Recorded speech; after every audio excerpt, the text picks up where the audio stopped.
Hi అండి, welcome to channel. అందరూ ఎలా ఉన్నారండి? నేనైతే బాగున్నాను. ఇదైతే సండే వ్లాగ్ అండి.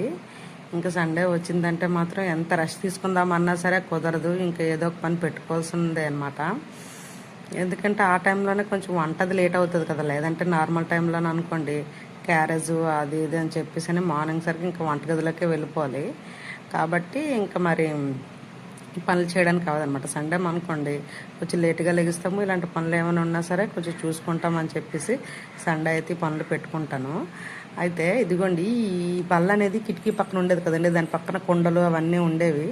అది కొంచెం క్లీన్ చేసి తీసి లోపల పెడదామైతే అని చెప్పి అనుకున్నాను. అందుకోసం అని చెప్పేసి ఇవన్నీ నేనైతే రెడీ చేసుకుంటున్నాను అనమాట. అయితే ఈరోజు అయితే మాత్రం నేను డైలీ మొత్తం అంటే నాకు వీలైనంత వరకు అయితే మీకైతే నేను చూపిస్తూ ఉంటానండి. ఇంకా నేను వెనకాతల ప్లేస్ ఇష్టమని ఇంతకు ముందు వీడియోలో చెప్పాను కదా. మా వాళ్ళు అన్నారు, వెనకాతల ప్లేస్ నీకు ఎందుకు ఇష్టం అని చెప్పేసి అని అడుగుతున్నారు. అంటే నేను అన్నాను, బయట అడగండి ప్లీజ్, కామెంట్ చేయండి అని చెప్పాను.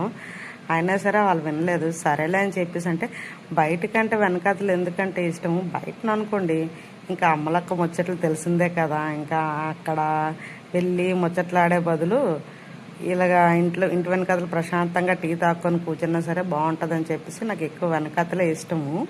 చాలా వరకు నేను వెళ్ళను, అప్పుడప్పుడు అయితే వెళ్తుంటాను. మనకి గాసిప్స్ అంటే అప్పుడప్పుడు వినాలి కదా, తెలుసుకోవాలి కదా, అందుకని చెప్పేసి వెళ్తుంటాను. అయితే ఇదిగోండి, ఈరోజు మార్నింగ్ అయితే మాత్రం ఇది మార్నింగ్ టైంలో అండి. మార్నింగ్ అంతా అవన్నీ కుండలు అన్నీ కూడా నేను సర్దేసుకున్నాను. చాలా రోజులు అయిపోయింది అనమాట ఇది తోమి, అందుకని చెప్పేసి అలా అయిపోయింది. సరే ఇలా పని పూర్తయింది అనేసరికి ఇంకా వర్షం అయితే ఫుల్గా వస్తుంది. కానీ వర్షం వస్తే మాత్రం ఆ వాతావరణమే వేరండి, చాలా బాగుంటుంది అన్నమాట. నాకైతే చాలా ఇష్టము. ఇంకా వర్షం వస్తుంది కదని మేమందరం చివరి గదిలో కూర్చొని అయితే మేమైతే ఫుల్గా ఎంజాయ్ చేస్తున్నాము, నేను, మా పాప, మా బాబు. అయితే ఇదిగోండి, ఆ వర్షానికి చూడండి మా చెట్టు అయితే ఎలా విరిగిపోయిందో. అంటే మాకు ఖాళీ ప్లేస్ ఉంది కదా, మీకు చాలాసార్లు చూపించాను. అందులో అన్ని చెట్లు ఉండగా మధ్యలో చెట్టు మాత్రమే విరిగిపోయిందండి. కానీ చూడండి, అంత పెద్ద చెట్టు అవ్వాలంటే మళ్ళీ అంత టైం పడుతుంది. ఏం చేస్తాం పాపం, చాలా పెద్ద చెట్టు పడిపోయింది. ఇంకా చూడండి, వర్షం పడిన వెంటనే చెట్టు పడిపోయిన వెంటనే ఎంత అయితే అంత ఎండ అయితే వచ్చేసింది. ఇంక ఇక్కడికి ఇలా వర్షం పడడం ఎండ వచ్చేయడం బాగా కామన్ అయిపోయింది ఇప్పుడు. ఐ థింక్ ఈవినింగ్ టైం అయితే మాత్రం కొంచెం కబోర్డ్స్ అవి క్లీన్ చేద్దామని చెప్పేసి పాపం మా అబ్బాయి ఉన్నాడు, కానీ వాడిని టార్చర్ చేసుకునే ఉంటున్నాండి పాపం. నేనైతే ఇంటి దగ్గర ఉన్నాడంటే అసలు వాడిని ఖాళీగా ఉంచను. ఈ పని ఆ పని ఆ పని చెప్తూనే ఉంటాను.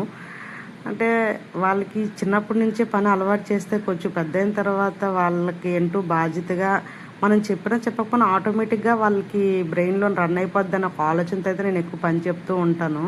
అంటే ఇది మన పని మనం చేసుకోవాలి, వేరే వాళ్ళు వచ్చి చెయ్యరు, మనమే చెయ్యాలి అనేసని ఆలోచన రావాలని చెప్పేసి అని ఆటోమేటిక్గా వాడికి కూడా అర్థమైపోతుంటుంది, ఈ పని నాది అని చెప్పేసాను. లేదనుకోండి చిరాకులు కోపాలు అవన్నీ వస్తాయని చెప్పేసి అయితే నేను ఆలోచిస్తాను అనమాట.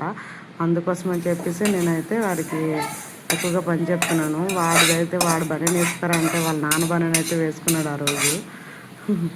ఇక ఇంకా నైట్ అంతా కొంచెం టైర్డ్ అయిపోయి చెప్పేసి ఇంకా రైస్ ఏం చేయలేదు, ఉప్మా అయితే చేసేసాను. సేమియా ఉప్మా, ముద్దవదు ఏమంటారు చిన్న యాడ్లో చూసాను, అంటుకోదు, నో ముద్దవడం నో అంటుకోవడం అండి, అలా వచ్చింది ఉప్మా అయితే మాత్రం చాలా బాగా వచ్చింది. ఇంకా మా బొడ్డది నేను మా అబ్బాయి అయితే కూర్చొని అయితే నేనైతే తినేసాము. ఇంకా మంచి వీడియోలు ట్రై చేస్తాను. ప్లీజ్ మీరు నాకు సపోర్ట్ చేయండి. సపోర్ట్ చేసి కొంచెం లాస్ట్ వరకు చూసి సబ్స్క్రైబ్ కూడా చేసుకోండి. థ్యాంక్ యూ అండి.